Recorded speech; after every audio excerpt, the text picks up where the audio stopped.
Hello everybody, my name is Nathan, and I am the man with a cartoon obsession. Before we get into the video, I just want to announce the winners of the 90s cartoon and anime polls real quick.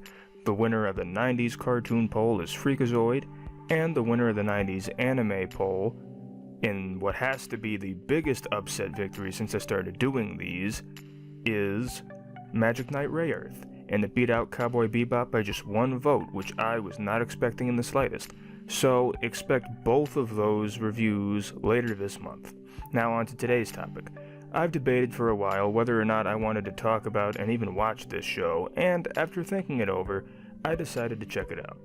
I know I'm talking about this late, and I might not have anything new to add to the conversation, but I'm going to throw my 2 cents in anyway. For this video, I decided not to format it exactly the same as my traditional reviews. Instead, I'm just going to try to answer the question, is Kamp Koral, SpongeBob's Under Years worth watching? SpongeBob! I'm off to summer camp! When Kamp Koral was first announced, it garnered a lot of negative reactions from fans, and yes, I was not happy about the announcement of the show myself.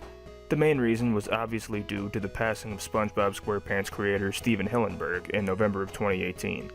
Many fans were upset about Kamp Koral because they felt as though Nickelodeon was disrespecting Hillenburg's wishes about making a spin-off unbeknownst to him. Since then, interviews and articles surfaced saying that not only was he aware of Kamp Koral, but it was apparently his idea in the first place.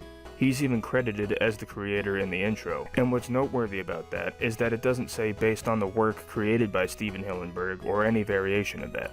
It just simply states created by Stephen Hillenburg. As far as I'm aware, the show didn't really go into production until after Hillenburg's passing, but there was apparently a rough pilot or something of the sort because he was shown clips of the 3D animation before his passing, according to articles found online. The other reason for me personally not being on board with this show at first was because it was a spin-off, and I'm sick of all of the spin-offs and reboots of cartoons. Well, I'm sick of them for everything, not just cartoons, but regardless, that's why I wasn't sure if Kamp Koral was something I was going to check out at first. I also haven't seen Sponge on the Run. I don't know if that makes a difference at all, but I'm just throwing that out there.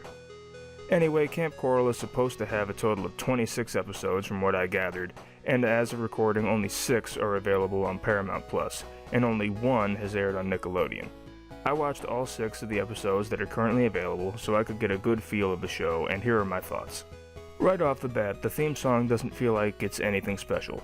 It feels like any other camping cartoon theme song, and I swear I've heard this tune somewhere before. SpongeBob! Through nature I will tramp!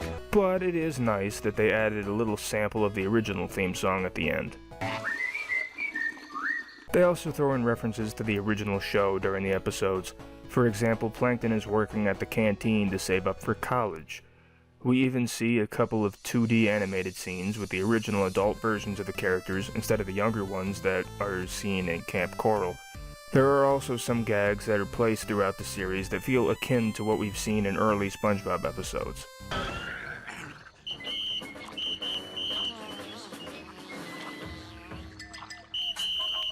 A lot of the gags in the show feel pretty predictable though, and most of the humor in general just falls flat for me. But I will admit that there were a couple of moments that made me laugh a little. Okay. But if you get in my way again, I will destroy you! There are some parts of the continuity, if you want to call it that were changed. For example, everybody goes jellyfishing at Jelly Meadows instead of Jellyfish Fields. I don't know if they changed the name or if they're 2 different locations, but that's something I immediately noticed. The change that made the least amount of sense to me, and others from what I've heard, was the fact that a child version of Sandy is in this show with the younger versions of all the other characters. Of course, as you may know, Sandy didn't meet SpongeBob and everyone else prior to the events of the original show. She met SpongeBob in the Season 1 episode Tea at the Tree Dome. They did sort of explain why Sandy was in the show by using some weird time travel logic, and if I haven't said it on this channel before, I think time travel is the most broken concept, and it is extremely infuriating to me more often than not. But I probably shouldn't be thinking so hard about SpongeBob since that's never been a series with deep lore. There aren't many more changes though. A couple of characters who are unique to this series are introduced, Narlene and Nobby, and quite frankly I don't care for either one of them. I don't think they offer anything new. There were other characters in the camp that I didn't recognize from the original series as well, but they weren't noteworthy enough for me to even recall their names. Of course, we see the main characters though, like SpongeBob, Patrick, Squidward, Mr. Krabs, etc. Kevin the Sea Cucumber is even in this show, which I liked even though we had maybe one line out of the 6 episodes that have been released so far. I don't think the 3D animation looks bad. It sort of makes me think of the SpongeBob video games, but then again, I often think of video games when I see 3D animation. Really, this show comes off to me not much different than any other spin-off that takes already established characters and turns them into kids, or I guess younger versions of themselves since Mr. Krabs, Mrs. Puff, and Plankton aren't kids. Anyway, this type of show, and really 99% of spin-offs in general, just feel like soulless cash grabs that serve no other purpose than to milk a franchise dry. We knew that's what this was going to be, but there have been shows of this variety that were generally well received, like A Pup Named Scooby-Doo, and the original Muppet Babies. I will say that Kamp Koral doesn't feel as lifeless as other spin-offs of this variety, like Total Dramarama, and I'm sure I'll get some heat for saying this, but Baby Looney Tunes. Sorry, but over the years I've really soured on that show, but that's a topic for another day. At the end of the day, is Kamp Koral SpongeBob's Under Years worth watching? In my honest opinion, no. It's not awful, it doesn't do anything that would make me call it a bad show, but it also doesn't do anything remarkable. It's just a watered down, no pun intended, version of the original series, which again, I'm sure most people were expecting. I can't think of any reason why anybody would want to watch Kamp Koral over the original SpongeBob. It doesn't offer any sort of new experience as far as I'm concerned. That's just my opinion though. If you've watched Kamp Koral, feel free to leave your thoughts in the comments. I'd like to know what you all think of the show.